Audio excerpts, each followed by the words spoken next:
ओम श्री सरस्वती नमः। ओम श्री गुरुभ्यो नमः। अज्ञानतिमिरान्धस्य ज्ञानाञ्जनशलाकया चक्षुरुन्मीलितं येन तस्मै श्रीगुरवे नमः। तस्मै श्रीगुरवे नमः।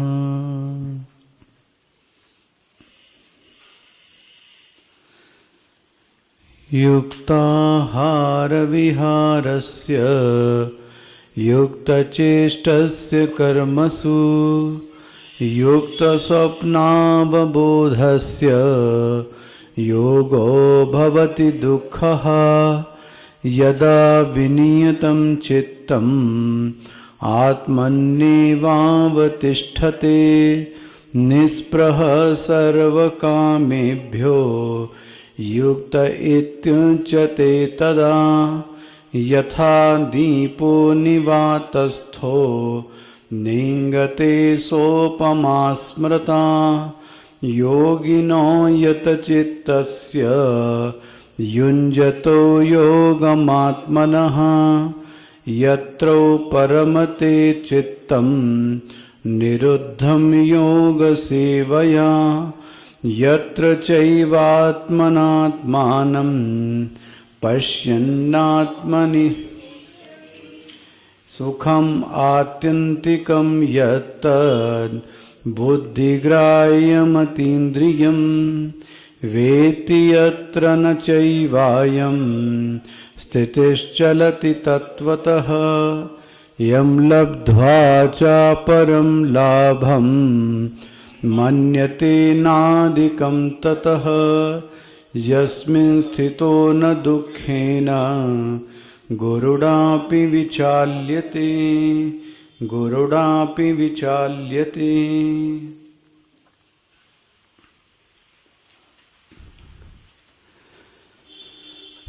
यदा विनियतं चित्तम् आत्मन्येवावतिष्ठते निःस्पृहः, इसकी आवाज में, निःस्पृहः सर्वकामेभ्यो युक्त इत्युच्यते तदा।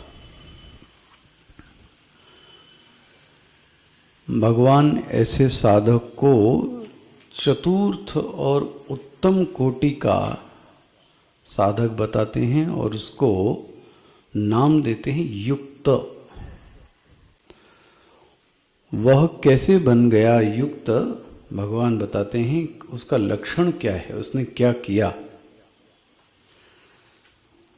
यदा विनियतम चित्तम, वह जो उसका चित्त है, चित्त मतलब अंतःकरण, और अंतःकरण की पहचान ये है कि विनियतम चित्तम जो है, जो संयमित चित्त है, जिस पर उसने नियंत्रण पाया है, जिसने उसका शोधन किया है, ऐसे चित्त को वह आत्मा में रख देता है।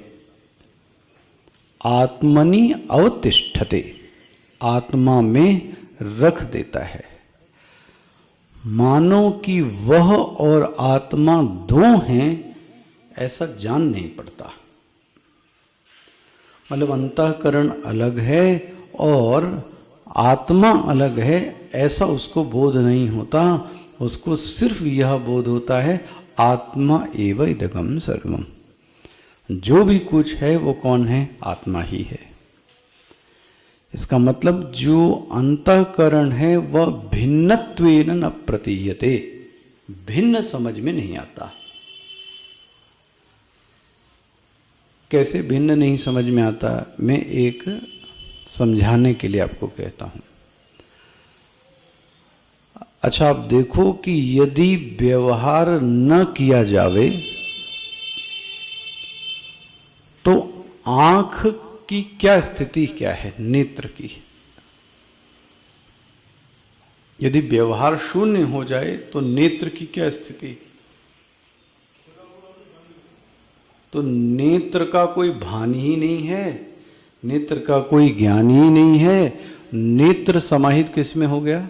मन में। हाथ का कोई व्यवहार ही ना करें तो हाथ कहाँ समाहित हो गया? मन में। मतलब उन इंद्रियों से व्यवहार न करने पर इंद्रियां मन में समाहित हो जाती हैं। उस समय यह भान नहीं रहता कि इंद्रियां अलग हैं और मन अलग है। ये व्यवहार में आप देख सकते हो कि ऐसी स्थिति आ जाए कि आप व्यवहार न करो। अच्छा, यहां तक कि गाढ़ नींद में भी हमको मन का अलग से भान नहीं होता। और जो सामान्य साधक है उसके साथ क्या है? उसको क्या भान होता है? मैं अलग हूं और मेरा मन अलग है। दो चीजें, मैं अलग और मेरा मन अलग। ये साधक क्या बोलता है? ना ना ना, मन नाम की कोई चीज नहीं, मैं ही हूं। मैं मतलब आत्मा। इस पंक्ति को क्या बोला? आत्मनि एव अवतिष्ठते। ये इसकी स्थिति आ गई। देखो कि वह सब कुछ कैसा देख रहा है? आत्म चैतन्य से ही देख रहा है। सबको आत्म चैतन्य देखेगा तो क्या कहेगा? सहस्र शीर्षा पुरुषः सहस्राक्ष सहस्र। उसके 1000 सिर हैं, उसके 1000 पैर हैं। किसके? उसी आत्मा के। वह दूसरे को देखता हुआ भी, देखता किसको है? उस आत्म चैतन्य को ही देखता है। ये कैसे हो गया? इस आत्मज्ञान में, इस ध्यान के मार्ग में जो सबसे बड़ी बाधा है वह हमारी कामना है। उसने क्या किया? इस कामना से निस्पृह, कामना से अपने आप को विरक्त कर लिया। बोले ऐसे कैसे संभव है कि वही कोई व्यक्ति कामना शून्य हो सकता है? ऐसा संभव है क्या? तो बोलते हैं यदि ऊंची चीज का आनंद मिलने लगे तो नीची चीज का त्याग स्वतः ही हो जाता है। थोड़ा विषयांतर कर रहा हूं। यदि ब्रह्माकार वृत्ति बनने लगती है तो अन्य वृत्तियों का निषेध अपने आप ही हो जाता है। इसको थोड़ा अच्छे से समझिए कैसे होता है। मान लें मैंने आपसे बोला आम। अब आम बोलते ही आपके मन में जो वृत्ति बनी वो किसकी बनी? आम की। अब इस आम की वृत्ति ने सेब और अन्य फलों की वृत्ति को क्या कर दिया? व्यावृत्त कर दिया। अब आपके मन में कोई वृत्ति और नहीं आ रही। कौन सी वृत्ति आ रही है? आम। तो सभी वृत्तियों को व्यावृत्त किसने किया? आम की वृत्ति ने। एक वृत्ति लेने पर अनेक वृत्तियां क्या हो गई? व्यावृत्त हो गई। यही साधना में पकड़ना चाहिए। इसी प्रकार से ब्रह्माकार वृत्ति बनने पर अन्य वृत्तियां स्वयं ही अपने आप क्या हो गई? व्यावृत्त हो गई। इसलिए कहा गया यदि ऊंचा आनंद मिलने लगे तो यह छोटी छोटी चीजें व्यक्ति अपने आप ही क्या करता है? छोड़ देता है। क्योंकि उसको आनंद नहीं मिलता इन सब चीजों में। उसको आनंद कैसा मिलता है? ऊंचा आनंद। तो छोटी छोटी चीजों से फिर वो उलझता ही नहीं। भाई देखो, आपको कहीं एयरपोर्ट जाना हो, कोई काम से जाना हो, तो कोई छोटी चीज बीच में कोई झगड़ा करे तो हम झगड़े को क्या करते हैं? अवॉइड कर देते हैं। क्यों? झगड़ा कर नहीं सकते क्या? कर सकते हैं, लेकिन करते नहीं हैं। क्यों? क्योंकि हमारा लक्ष्य क्या है? कुछ और है। हमारा पहुंचना कहीं लक्ष्य है। इसलिए छोटी चीजों को क्या कर दिया? छोड़ देता है। इसीलिए कहा रसवर्जम रसोप्यस्य परम दृष्टवा। कल ये भी पंक्ति कह रहा था, परम को देखने पर जो अन्य चीजें हैं वो क्या हो गई, अपने आप क्या हो गई, छूट गई।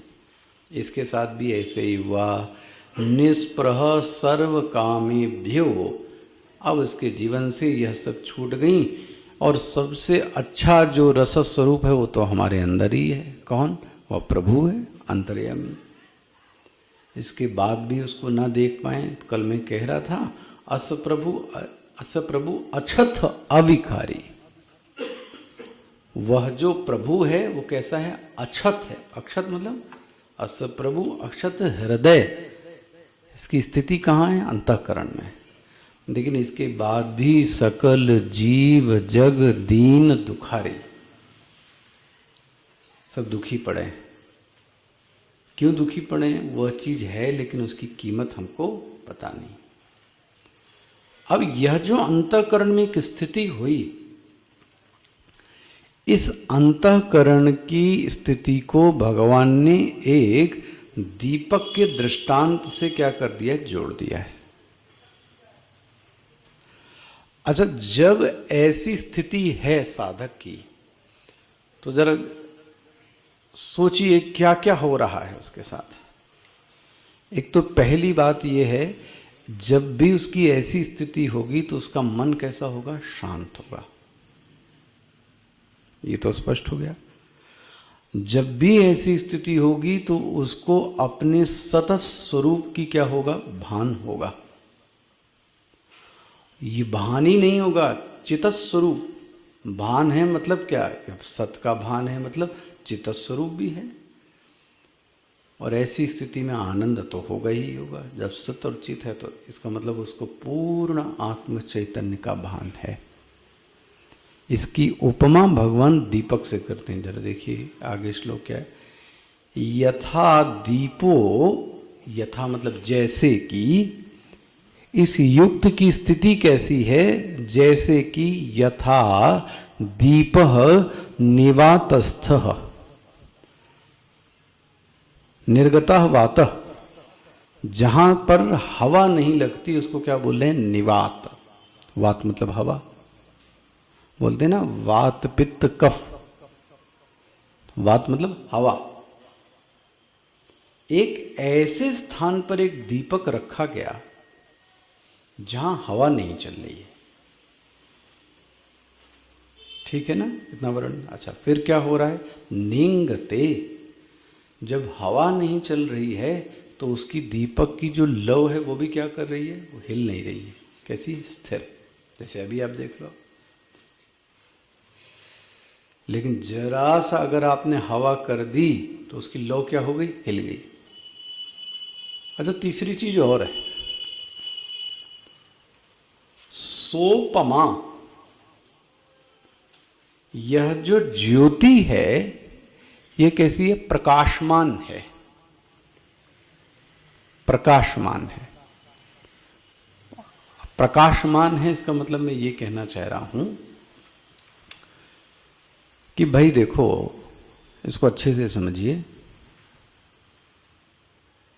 मैंने आपसे कहा कि एक टॉवेल रखी है या एक गुरु का आसन रखा है या कोई किताब रखी है, कोई घड़ी रखी है, तो जाओ और अंधेरा है पूरा कमरे में, तो तुम जाओ और उसको लेके आओ, सामान को लेके आओ। तो जब आप गुप्त अंधकार में सामान लेने जाएंगे तो आप क्या करोगे?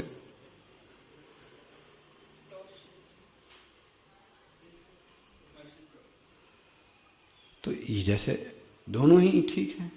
या तो आप टॉर्च ले जाएंगे, और यदि यहाँ दीपक जल रहा है तो आप उस दीपक को उठाकर उसकी लौ में क्या करेंगे? तो वस्तुओं को खोज लिया, वस्तुओं को प्राप्त कर लिया, वस्तुओं का ज्ञान हो गया। किसके प्रकाश में? दीपक के प्रकाश में। अच्छा, मैं ये कहूं कि दीपक के प्रकाश को किस विध में देखोगे? भाई दीपक को प्रकाश के लिए भी कोई अन्य प्रकाश की जरूरत है? तो आप क्या कहेंगे? दीपक को प्रकाश करने के लिए किसी अन्य दीपक की आवश्यकता, वस्तु को देखने के लिए दीपक चाहिए, लेकिन दीपक को देखने के लिए एक अन्य दीपक चाहिए। दीपक को देखने के लिए अन्य दीपक चाहिए। तो आप क्या कहेंगे? दीपक तो स्वयं ही क्या कर रहा है? जल रहा है। तो किसी अन्य दीपक की आवश्यकता, पकड़ में है? इसको बोलते क्या है? ये प्रकाश स्वरूप है। इसी तरह से, सावधानी से, इसी तरह से जगत को देखने के लिए, चलो पूरा क्रम कह रहा हूं, जगत की वस्तुओं को देखने के लिए नेत्र की आवश्यकता है।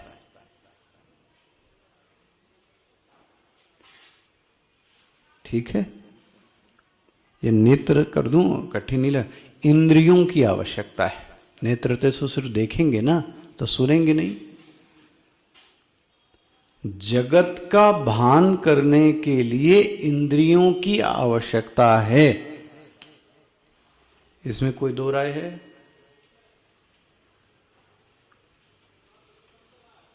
सुनने के लिए कान चाहिए, जिह्वा, इस रस के लिए जिह्वा चाहिए, सूंघने के लिए नाक चाहिए, देखने के लिए आंख चाहिए। तो किसकी आवश्यकता है? नित्य। तो जगत का भान किससे हो रहा है? इंद्रियों से। गुड। इंद्रियों का भान किससे हो रहा है? तो बोले मन से। मन मतलब वृत्ति। आप दीर्घदर्शी विवेक आप पढ़ चुके हो तो इसलिए समझ सकते हैं आप। मन मतलब वृत्ति, मन बुद्धि सब आ गया उसमें। अच्छा, अब उस वृत्ति को कैसे जाना? क्रम देख लो आप। जगत, जगत से इंद्री, इंद्री से अंतःकरण, अंतःकरण को किससे जानेंगे?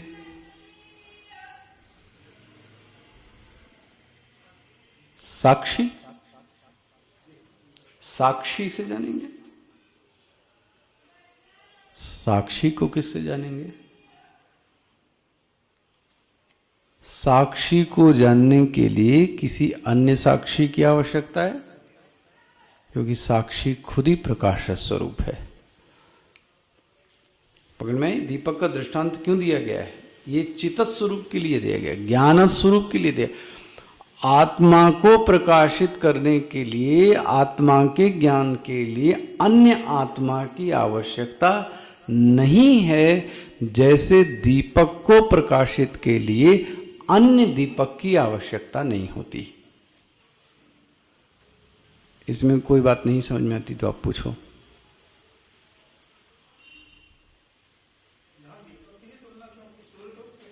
हाँ, सूर्य को भी कह सकते हैं, नो डाउट। दीपक व्यक्ति के ज्यादा समीप है। दीपक व्यक्ति के पास 24 घंटे उपलब्ध है। दीपक के लिए निवातस्थ शब्द प्रयोग किया गया है। सूर्य के लिए निवातस्थ, उसके लिए हवा नहीं। इसलिए जब निवातस्थ प्रयोग किया, और निवातस्थ का अर्थ है, ये भी मैं कह रहा हूं।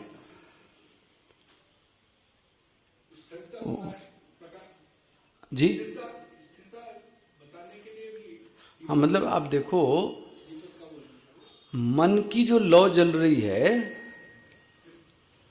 वो तभी जल सकती है जब निवातस्थ हो गए मन। मतलब क्या हुआ निवातस्थ? मतलब दीपक की लौ हिल जाती है। क्यों? हवा। यहां पर भी कामना की आंधी चल गई तो हमारे अंदर का भी जो प्रकाश है वो गया, हिल गया। देखो कितना सामीप्य है इनमें। मन की जो ज्योति है, मन में जो प्रकाश अभी आपको दिख रहा है, व्यक्ति को ज्ञान तो रहता है लेकिन हिल जाता है। इंगते, किसने हिला दिया इस ज्ञान को? ऐसा नहीं कि ज्ञानी नहीं है, ज्ञानी तो है, लेकिन वो कामना में इतनी शक्ति थी कि उसने इसकी बुद्धि को क्या कर दिया? ढक दिया। स्पष्ट हो रहा है?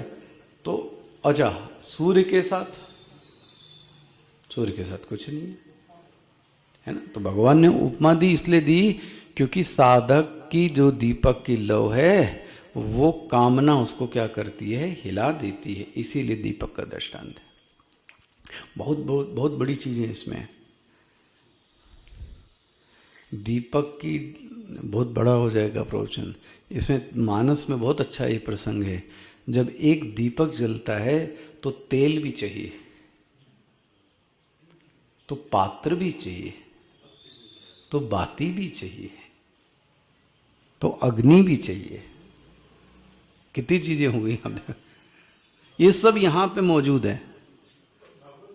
हाँ बाप, ये मुझे याद नहीं आ रहा है, मैंने तो अपने गुरु महाराज से ये सुना है।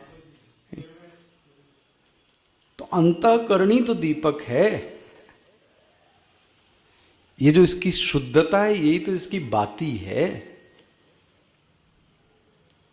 अंतःकरण शुद्ध नहीं होगा तो तेल भरोगे किसमें, पात्र ही दूषित होगा। अंतःकरण की जो वृत्ति है वो क्या है, तेल है, स्निग्धता, प्रेम, ये बाती है। गुरु उसको क्या करेगा, जलाएगा। दीपक को कोई ना कोई क्या करेगा, तो गुरु आके उसको क्या करेगा, साधक के अंतःकरण को जो उसने साफ किया है, साधक जो गुरु है वो दीप प्रज्वलित कर देगा। और जब दीप प्रज्वलित कर देगा तो साधक क्या हो जाएगा, प्रकाशित हो जाएगा। यथा दीपो निवातस्थो, ध्यान रखना है, निवातस्थ दीपक ही प्रज्वलित होगा। अगर हवा का झोंका आ रहा है तो दीपक फिर इधर उधर इस तरह से निष्प्रह सर्वकामेभ्यो यदि है तभी ये दीपक जलेगा। इसका मतलब यदि कामना का वेग बहुत ज्यादा है, देखो मुझे एक सटलनेस ये दिखाई देती है। मान लो कि मैंने अभी ताली बजाई वहां जाके, तो पता है उससे भी जो दीपक की लौ है वो क्या होगी पता है, हिलती है। ये पूजा करने वालों को बहुत अच्छा से पता रहेगा। कुछ भी आप एक्शन करते हो ना तो उसकी जो लौ होती वो क्या, हिलने लगती है। ध्यान रखना, लौ हिली लेकिन लौ बुझी नहीं, समझ में आ रहा है, हिली लेकिन बुझी नहीं। ऐसे ही साधक के जीवन में कभी कभी ऐसी कामनाएं आती हैं जो उसको क्या कर देती हैं, इंगते, हिला देती हैं, बुझा नहीं पाती। और थोड़ी देर तो ऐसा विह्वल हो सकता है, थोड़ी देर दुखी रह सकता है, लेकिन जैसे फिर से हवा चली गई तो अपना फिर से क्या हो गया, प्रज्वलित हो गया। ये कितने समीप है साधक के। प्रारब्ध वशात, कुछ वशात उसके मन में कोई कामना आ ही गई तो भी वो थोड़ी देर के लिए तो विचलित हो सकता है, उसके बाद वो अपनी स्थिति में आ गया। यथा दीपो निवातस्थ, एक एक शब्द इस है ना, आपको बिना देखे अर्थ, श्लोक का अर्थ अपने आप समझ में आना चाहिए, तो समझ लो आपको बुद्धि में बैठ गया। यथा जैसे कि निवातस्थ दीपक न इंगते, मिल गया, ऐसे ही न इंगते न चलती, मिल गया, ऐसे ही स उपमा, ऐसे ही उपमा दी गई। क्या, योगिना यत चित्तस्य, देखो यही कह रहा था। ये किसके चित्त की बात हो रही है, अरे बोले यही युक्त जो योगी व्यक्ति